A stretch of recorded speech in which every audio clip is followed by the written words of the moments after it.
नमस्कार, मैं हूं सुरेंद्र। अब तक के भारत में इतने निम्न स्तर का कोई प्रधानमंत्री अपनी प्रधानी नहीं दिखाई थी।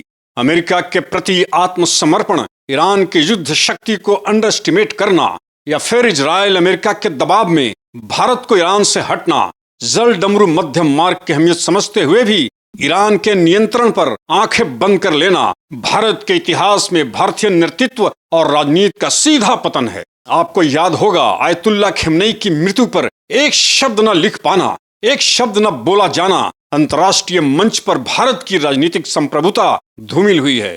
ईरान से एक बैरल कच्चे तेल मांगना भी गिरकर थूक कर चाटने जैसी प्रवृत्ति है।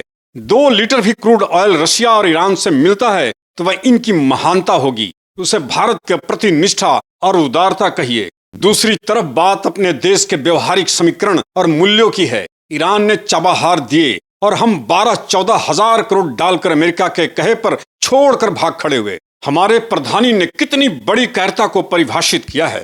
प्रधान के चाल चलन और आचरण से हम बिना कोई युद्ध लड़े ही अमेरिका के गुलाम बन गए। ऊर्जा एनर्जी तो बात की बात है। अब तक हमारे भारतीय राजनीति के इतिहास में किसी पूर्व प्रधानमंत्रियों ने देश की गरिमा को इस तरह किसी देश के पास गिरवी गुलाम नहीं रखा। भारत के लोकतंत्र को दूसरे देशों को सपुर्द और समर्पित किसी ने नहीं किए थे। देश की आजादी पर, अखंड संप्रभुता पर, भारत के गणराज्य पर लाखों लोग शहीद हो गए हैं। तो इसके लिए नहीं कि भारत के प्रधान का नाम एप्स्टीन फाइल में आए और प्रधान को न इसकी कोई लज्जा, न चेहरे पर कोई शर्म, न हया, न ग्लानि, ताबड़तोड़ चुनाव रैली कर रहे हैं। इतनी मोटी चमड़ी कि अपने आचरण को लेकर शर्म तनिक भी नहीं। देश की ऊर्जा संकट में है तो दूसरी तरफ प्रधान की चरित्रहीनता विश्व विख्यात हो रहा है। चरित्रहीन राजा और अंधभक्त प्रजा देश को डुबो देते हैं। गुजरात में मुख्यमंत्री थे, तब से लेकर अब तक की अंतर्राष्ट्रीय राजनीति में दंगे फसाद, इनके सैर सपाटे में सिर्फ अय्यासी जुड़ी रही है। अंतर्राष्ट्रीय नीति पर सरकार की अनेकों विफलताएं, असफलताएं इतिहास के पन्नों में दर्ज होगा। युद्ध प्रत्यक्ष खड़ा था और हमारे प्रधान के इजराइल का दौरा कितना संगत और अनैतिक था। इजराइल में कहे घटिया डायलॉग पर भारत सदा पछताएगा। विशाल भारत की संस्कृति मिट्टी में मिल गई है। फादरलैंड, मदरलैंड जैसे शब्दों का इस्तेमाल बिना समझ तुकबंदी में भारत की महान संस्कृति को डुबो दिया है। अमेरिकी दबाव में मित्र देशों जैसे ईरान, रशिया से जो दूरी बनी, हमारी आर्थिक नीतियों पर जो प्रभाव पड़ा है, भारत के इतिहास में इसकी दुर्दशा लिखी जाएगी। तब इस नकाम प्रधानमंत्री का जिक्र होगा, 100 वर्ष बाद भी होगा। आने वाले सदियों में इतिहास में इस बनिया सरकार, अनमेच्योर्ड, एक अनपढ़ गवर्नमेंट की भर्त्सना होगी। हमारे देश में मिनरल्स रिसोर्सेस की कमी नहीं। देश ने एक लंबे अंतराल के बाद इन्हें 15 वर्ष दिए। आज इनकी पार्टी में अनपढ़ अपराधी, बलात्कारियों, चोरों, लुटेरों की लंबी फहरिस्त है। इस तरह देश आत्मनिर्भर बनता है। सरकार को गठन इस तरह होता है। फिल्में बनाकर अपने नकाम कृत्यों को जस्टिफाई करना पड़ रहा है। खुफिया एजेंटों की जिंदगी बेच रहे हो। दाऊद को पकड़ने आए थे, पकड़ते पकड़ते 12 वर्ष बीत गए। आज इस राष्ट्र में धृतराष्ट्र सरकार के लिए गंधारी बनकर जो गोबर भक्ति की मिसाल रख रहे हैं, ऐसे प्रवृत्ति पर धिक्कार है।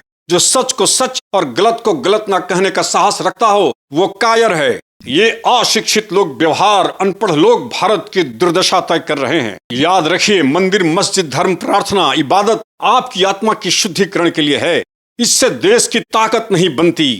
देश की ताकत अच्छे नेतृत्व में है, दूरदृष्टि में है।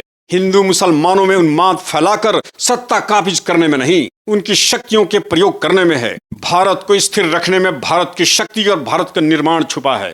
जो लोग सोचते हैं कि प्रधानी आसान नहीं, वे कुएं के मेंढक है। ये सनद रहे कि हमारे देश में करोड़ों लोग आज के प्रधानमंत्री से लाखों गुना बेहतर हैं, शिक्षित हैं। इन्होंने राजनीति का रास्ता नहीं चुना। जिस दिन ऐसे विजनरी लोग राजनीति में उतरने का रास्ता अख्तियार कर लेंगे, उस दिन अनपढ़ता, अपराधियों की फौज विलुप्त हो जाएंगे। देश चमक उठेगा। विदेशों को चमकाने वाले हमारे भारतीय नौजवान कभी अपना देश न छोड़ेंगे। भारत के गरीब लोगों के पैसों पर जिस तरह प्रधानमंत्री दिन भर में अनेकों लिबास का प्रदर्शन करते हैं, वैसे अमेरिकी राष्ट्रपति भी नहीं करते। हमारे प्रधान फैशन डिजाइन, मॉडलिंग, ढोंग, पखंड, त्रिपंड, फोटोशूट पर करोड़ों रुपए उड़ाते हैं। ये भारतीय सेवा है, सरकार की सर्विस है, आत्मनिर्भरता की तस्वीर है। ये राजनीति नहीं, ये अय्यासी में डूबे आत्ममुग्ध लालची राजा की आत्मलोलुपता है। मंदिरों में भी ब्लैक गॉगल्स मारकर, शॉल लटकाकर, टपोरी मार्केटिंग से आप चुकते नहीं।